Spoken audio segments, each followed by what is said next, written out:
po. Grabe, 22. Okay, Aaron? Yes, MJ, we have a question from Teacher Joe Bonson. Na big fan ni Ian Veneracion, di ba? Oh. Magandang tanghali po.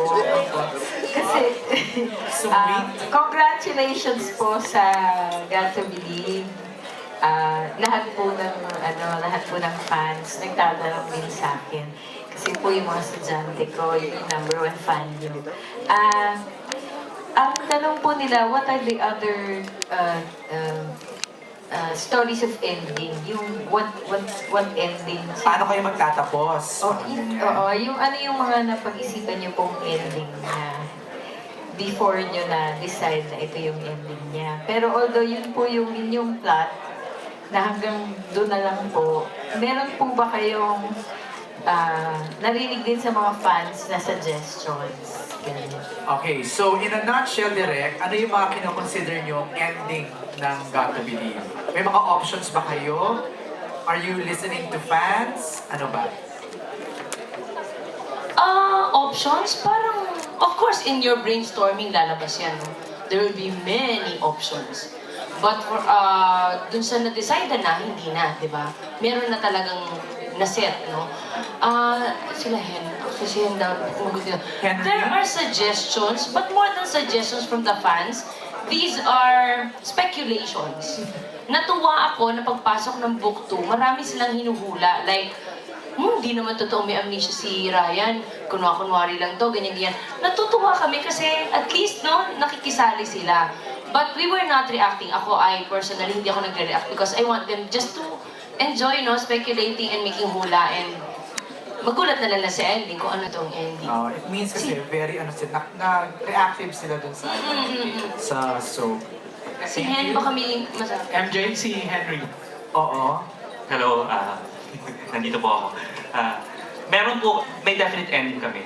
And then suddenly, someone reacted na a bit of trivia lang. May iba kaming pinlanong ending. And then of course, the management reacted again na sobrang ganun, even the management, ganun sila ka-engage sa kwento na hindi nila po pwedeng hindi nila babantayan yung ending. And as we have naman promoted it, it will be the best ending ever. Talaga ha?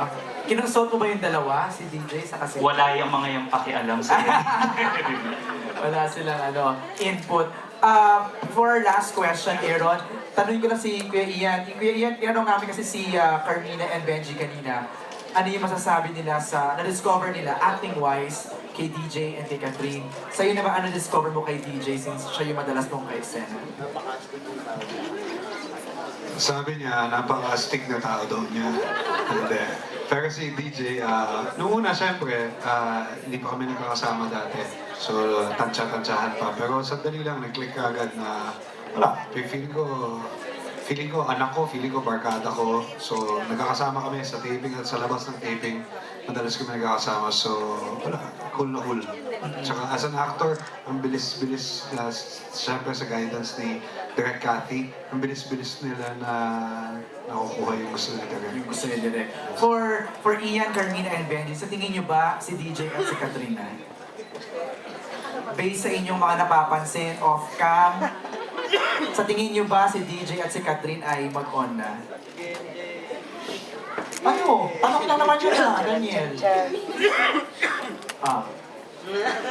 Mina. Bakit ako? Observation lang naman. Ito naman yung observation nyo lang.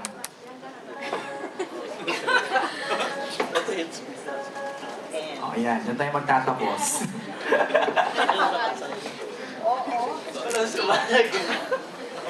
Direk Richard, baka gusto mo sumagot? Feeling ko. Ayan. Okay. 1 point. 1 point to. Ano yung observations nyo lang sa dalawa? Kumbaga parang, kasi syempre, di ba, we know that they're a love team, they like each other, so ano yung mga observations nyo off-camera about them? Na para bang mas naging close talaga sila because na-extend yung kanilang working relationship, yung ganyan. Ako sa nakikita ko, they're very comfortable with each other. Kasi sweet sila pareho eh. Hindi lang naman sa kanilang dalawa. Sweet sila sa amin, sweet sila sa lahat ng tao.